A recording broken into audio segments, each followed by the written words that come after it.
नमस्कार। Crime express news में आप सभी लोगों का हार्दिक स्वागत है। परसों वापी को तकरीबन 39 करोड़ रुपए के प्रोजेक्ट की सुविधाओं का लोकार्पण किया गया और वापी की जनता को वो मुहैया करवाया गया है। वो कौन से प्रोजेक्ट हैं और क्या क्या सुविधाएं आने वाले समय में वापी की जनता को मिलेगी, उसके लिए हमने वापी के स्टैंडिंग कमेटी के चेयरमैन, नगर पालिका के स्टैंडिंग कमेटी के चेयरमैन मिस्टर मितेश देसाई से एक्सक्लूसिव बात की, उनसे इंटरव्यू किया है और अलग अलग जो सुविधाएं प्रदान की गई हैं उनके ग्राउंड जीरो पे जाके हमने उनके साथ इंटरव्यू किए, जिससे आप सब लोगों को ये पता चल पाए कि आने वाले समय में आप किन किन प्रकल्पों का उपयोग कर पाएंगे, कहां कहां आपकी सुविधाएं बनी हुई है, किन किन रास्तों को बनाया जाएगा और कैसे कैसे आप उसका उपयोग कर पाएंगे। इसके लिए पहला जो उनका 23.6 करोड़ या 24 करोड़ में अप्रोक्सीमेटली उनका जो ऑडिटोरियम बना है, उस ऑडिटोरियम के लिए हमने मितेश देसाई से जो बातचीत की है, जो उनका इंटरव्यू लिया है, उस इंटरव्यू के लिए आप हमारे साथ बने रहिए। अगला जो वीडियो आएगा वो उन्हीं के साथ है, जिससे आप ये समझ पाएंगे कि वापी में पूरे साउथ गुजरात में सबसे बेहतरीन ऑडिटोरियम बना है जो आपकी सुविधाओं के लिए है। उसमें कौन कौन उसका उपयोग कर पाएगा, किस किस रेट पे उसको दिया जाएगा, क्या क्या उसका उपयोग हो पाएगा, उन सभी सवालों के जवाब मितेश देसाई ने बहुत बेहतरीन तरीके से हमें दिए हैं, जिससे आपको ये पता चलेगा कि आप उसको कैसे उपयोग कर पाएंगे। तो कृपया अगला वीडियो जरूर आप देखें।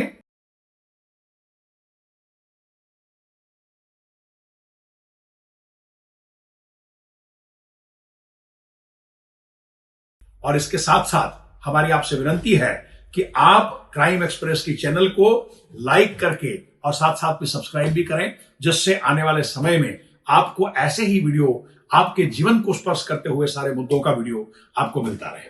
नमस्कार, क्राइम एक्सप्रेस न्यूज में आप सभी लोगों का हार्दिक स्वागत है। आज ऐसी कहानी जो हम सब के लिए मायने रखती है, उसके लिए हम लोग आज आए हैं। गत रोज वापी की जनता को काफी प्रकल्प दिए गए, काफी प्रकल्प आने वाले हैं। वापी की नगर पालिका ने उनकी सुविधा के लिए, उनकी सुखाकारी के लिए काफी प्रयत्न किया है। तो हमने सोचा कि एक प्रयत्न हम भी करें, जिससे लोग और जनता ये जान पाए कि एग्जैक्टली आने वाले समय में उनके पास में क्या क्या मिलेगा, उनकी सुखाकारी कैसे हो पाएगी। उसके लिए कारोबारी चेयरमैन, स्टैंडिंग कमेटी के चेयरमैन मितेश भाई देसाई नगर पालिका के हमारे साथ में हैं, जो एप्रोप्रिएट पर्सन है, बहुत एंथुजियास्टिक हैं, जो हमेशा वापी की जनता के साथ खड़े रहते हैं। चाहे वो स्कूल का प्रश्न हो, चाहे एजुकेशन का प्रश्न हो, चाहे सैनिटाइजेशन का प्रश्न हो, चाहे और कोई चीजें हो, आप मितेश देसाई को हमेशा आगे पाएंगे। तो हमने सोचा कि ये इनसे बेहतर इंसान हमें आज नहीं मिल सकता, उनको आज हम मिलने आए हैं। आज हम इनसे समझेंगे कि आज कल जो हुआ और कल जितनी चीजों का इनॉग्रेशन किया गया, उसके अलावा क्या क्या मिलेगा। जो इनॉग्रेशन हुई है चीजें, उन चीजों में क्या क्या फैसिलिटीज हैं, जनता को इसका कैसे फायदा मिलेगा, तो वो समझने के लिए हम मितेश देसाई के साथ आज बातचीत करेंगे। आशा है कि आने वाले समय में आप सब लोगों को उसका अच्छा ज्ञान मिलेगा, आप अच्छे तरीके से वापी नगर पालिका को समझ पाएंगे। जी मितेश भाई, आप अपना थोड़ा सा परिचय देंगे हमारे दर्शकों को। मितेश देसाई, वापी नगर पालिका standing committee chairman, ward number 9 का प्रतिनिधित्व करता हूं और अभी वापी की जनता के लिए काफी सारी सुविधाओं का हम लोग ने कल लोकार्पण और खातमुहूर्त किया है। ओके, जैसा कि आप सब लोग जानते हैं कि हमारे पास हमारे जो धारासभ्य हैं, विधायक हैं हमारे, वो विधायक गुजरात के नाना मंत्री भी हैं। हम उनको ये कह सकते हैं कि वो हमारे वापी के और पार्टी के लिए हमारे वो विकास पुरुष कहें तो कोई गलत नहीं है। वो हमारे विकास पुरुष हैं। वापी की एक एक चीज जो इतने सालों से, आजादी के बाद से जो चीजें मतलब अनएड्रेस रही हैं, जिनका किसी को मतलब पड़ी नहीं थी, जिसको डेवलपमेंट के लिए काफी प्रयत्न नहीं किए गए, वो सारे प्रयत्न आज उनकी अगुवाई में नगर पालिका, जीआईडीसी, सारे लोग मिलकर कर रहे हैं। तो मितेश भाई, मुझे ये जानना है कि आज कल जो आपका मतलब उद्घाटन हुआ, वो कौन से प्रकल्प आप लोगों ने उद्घाटन किए और आने वाले समय में क्या क्या चीजें वापी की जनता को मिलेंगी। सबसे बड़ी बात, जो 2016 में नोटबंदी हुई थी, उसके बाद वापी नगर पालिका का इलेक्शन था 20 दिन के बाद। तभी ऐसा माहौल था देश में कि नोटबंदी हुई है, पब्लिक परेशान है, ऐसा सबको बताया जाता था। तो तभी हम लोग ने, गुजरात के हमारे प्रमुख थे और मुख्यमंत्री भी थे, तभी हमने सबको बताया था कि भाई हम लोग बहुत अच्छी मेजोरिटी से जीतेंगे। जब भी हमारी पार्लियामेंट्री बोर्ड की मीटिंग हुई थी, विजय भाई रूपाणी थे मुख्यमंत्री और जीतू भाई वाघाणी थे प्रदेश अध्यक्ष, हमारे जिला के अध्यक्ष थे श्री कनुभाई देसाई। तो हमने बताया था कि भाई हम लोग 40 से ज्यादा सीटें 44 में से जीतेंगे, और उस इलेक्शन में हमने 41 सीटें जीती थी 44 में से। तभी कनुभाई जब गांधीनगर गए तो गुजरात सरकार के नाणा मंत्री एवं शहरी विकास मंत्री श्री नितिन भाई पटेल, उन्होंने बताया कि कनुभाई आपने बहुत अच्छी जीत वापी नगर पालिका में अर्जित की है, तो मैं आपको क्या दे सकता हूं। तो उस समय कनुभाई ने बोला था कि भाई हमारे वापी सिटी में कोई ऑडिटोरियम नहीं है। तभी उन्होंने हमको वापी नगर पालिका को 10 करोड़ रुपए का सरकारी ग्रांट मंजूर किया था। उसके बाद वापी नगर पालिका सब जमीन ढूंढती रही, लेकिन नगर पालिका के पास एक सबसे बड़ी दिक्कत थी कि जमीन अवेलेबल नहीं थी। हमारे काफी समय के बाद जब ये चीज सामने आई, तो यहाँ ये जो जमीन थी, यहाँ हॉस्टल थी रोटरी की। तो हमने कनुभाई जी से और रज्जू भाई श्रॉफ जी से हमने बात की कि ये जमीन अच्छी है अपने लिए, क्योंकि यहाँ कॉलेज है बाजू में, एक बाजू लखमदेव तालाब है और वापी की जो मेन रिंग रोड की लाइन है वो यहीं से जा रही है। तो इससे अच्छा उचित जगह हमें नहीं मिल सकता है, तो आप हमें दान करने की कृपा करें। तो रज्जू भाई ने 1 मिनट न सोच के सीधा बोल दिया, वापी नगर का काम है, दे दो। और उसके बाद जब ये जमीन वापी नगर पालिका को मुफ्त में मिली, उसके बाद हमारा काम शुरू हुआ। ये जमीन पे टोटल 23.6 करोड़ से ये ऑडिटोरियम का निर्माण हुआ है, जो कल श्री कनुभाई देसाई ने लोकार्पण किया इनका। और ये 650 सीटों का ऑडिटोरियम है। ये अपनी तरह का वलसाड जिले का पहला ऑडिटोरियम है कि जिसमें इतनी ज्यादा सुविधाएं हैं कि जो पब्लिक देखेगी वो बोल सकेगी कि ऐसा ऑडिटोरियम हमने अपने एरिया में नहीं देखा है, सूरत से बॉम्बे के बीच में। नहीं, वो आपकी बात एकदम सही है, क्योंकि जितने हमने फोटोग्राफ्स वगैरह लिए हैं, वीडियो लिए हैं, वो सारी चीजें हम आपके समक्ष रखते हैं। ये स्टेट ऑफ द आर्ट बना है ऑडिटोरियम, और इसको अगर आप डिवाइड करके भी यूज करना चाहें, 650 के बदले में 350 लोगों को अगर यूज करना है तो भी कर सके, ऐसी फैसिलिटी उन्होंने खड़ी की है। काफी सुविधाएं हैं।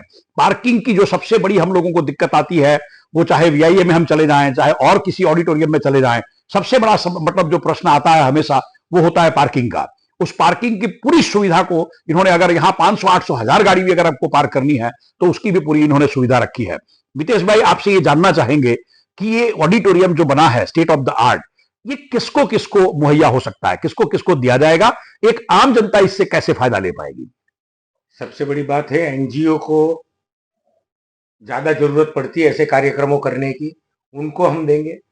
फिर जो प्रोफेशनल है, नाटक है, ये सब चीजें जो होती है, उनको भी हम लोग ये उचित दामों पर, ऐसा नहीं है क्योंकि ये सरकार की ग्रांट से बना है, लेकिन इसका मेंटेनेंस करना भी बहुत जरूरी है, तो मुफ्त में नहीं देंगे, मिनिमम चार्ज रखेंगे इसका, और सबको सहूलियत, मेंटेनेंस होगी, और कोई नुकसान करेगा तो उसकी पेनल्टी भी रखेंगे, क्योंकि इतनी बड़ी प्रॉपर्टी को मेंटेन करना इतना आसान नहीं होता है।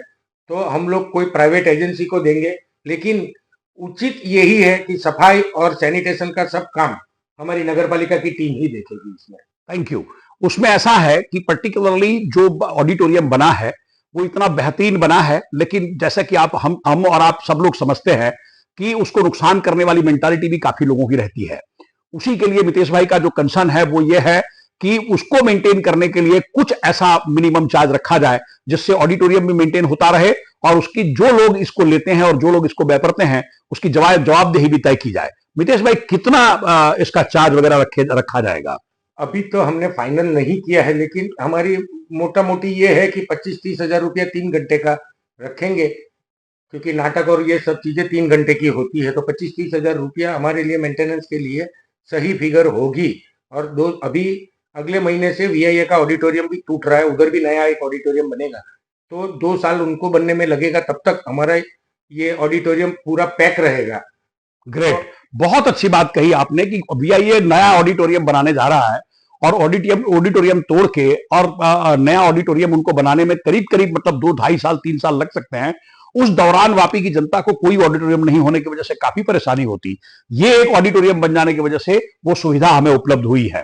मितेश भाई, मैं आपसे ये जानना चाहता हूं कि पर्टिकुलरली मान लीजिए किसी सामाजिक फंक्शन के लिए आप देते हैं या किसी नाटक वालों को देते हैं, तो ये समाज के जितने भी फंक्शन होते हैं जिसमें 100, 200, 500 लोगों का जैसे हॉल भाड़े से दिया जाता है, उस तरीके से इसको भाड़े से दिया जाएगा? सामाजिक काम के लिए हम लोग कोई पैसा चार्ज नहीं करेंगे, उसको हम फ्री में देंगे। जो समाज उपयोगी कोई भी काम करेगा उसके लिए हम फ्री में देंगे, क्योंकि आफ्टर ऑल नगर पालिका भी समाज के लिए ही बनी है। तो समाज के लिए जो भी काम करेगा उसके लिए हम फ्री में रखेंगे। लेकिन जो प्रोफेशनलिज्म से काम करेंगे, जैसे नाटक थे, तो उनके पास हम चार्ज जरूर वसूल करेंगे। और क्योंकि हमको भी ये मेंटेन करना है, इसका लाइट का बिल भरना है, सब कुछ सफाई करनी है, सैनिटेशन करना है, दवाई छटकाव करना है, जो कुछ रिपेयर मेंटेनेंस आएगा वो भी करना पड़ेगा, क्योंकि इसकी साउंड सिस्टम भी इतनी आला ग्रांड है, बहुत महंगी इसकी साउंड सिस्टम है। मेरे हिसाब से शायद 4.5 करोड़ के आजू बाजू की टोटल सिस्टम है पूरी। Oh great. तो उसको समझने के लिए, क्योंकि आज की तारीख में वापी में ऐसे कोई सिस्टम नहीं है। आप एक पेन ड्राइव से भी, पोडियम से जो चाहे वो बोल सकते हो, लैपटॉप से जो चाहे वो बोल सकते हो, ऐसी सिस्टम भी हमने लगाई है।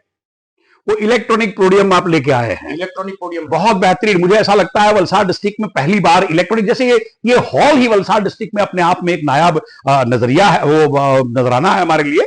लेकिन सिस्टम्स जो है वो आज की मतलब जरूरतों को ध्यान रख के पोडियम भी इलेक्ट्रॉनिक बनाया गया है, जिससे आप एक पेन ड्राइव लेके आ जाओ, आपको कुछ लिखने की जरूरत नहीं, किसी चीज को याद रखने की जरूरत नहीं, सारी चीजें आपके सामने स्क्रीन पे तैयार रहेंगी। मितेश भाई, जैसा कि आपने मुझे बताया कि आप सामाजिक कामों के लिए मतलब उसका पैसा नहीं चार्ज करेंगे, तो जैसे हम समझ पा रहे हैं कि समाज की अगर कोई मीटिंग हो उनके उत्थान के लिए, वो उसमें आ जाएगा। एक प्रार्थना सभा अगर किसी की करनी है तो वो उसमें आ जाएगा। फ्री वाले में क्या क्या आएगा सामाजिक वाले में? जैसे सामाजिक उद्देश्य के लिए किया जाता है, जैसे बेटी बचाओ बेटी पढ़ाओ का कुछ कॉन्सेप्ट है, गरीबों का उत्थान के लिए कोई कॉन्सेप्ट है, उसके लिए फ्री में देंगे। बाकी समाज की मीटिंग और उसके लिए तो चार्ज लगेगा। Okay, exact. और प्रार्थना सभा किसी की रखी गई है तो वो फ्री रहेगा या वो चार्ज लगेगा? नहीं, वो भी चार्ज लगेगा, चार्जेबल रहेगा। लेकिन कम चार्ज रखेंगे उसके लिए हम लोग, चार्ज तो रहेगा। अच्छा, वो डिफरेंट रहेगा, मतलब अगर 1.5 घंटे 2 घंटे के लिए किसी को चाहिए तो चार्जेस वगैरह उसके अलग रहेंगे। Thank you very much.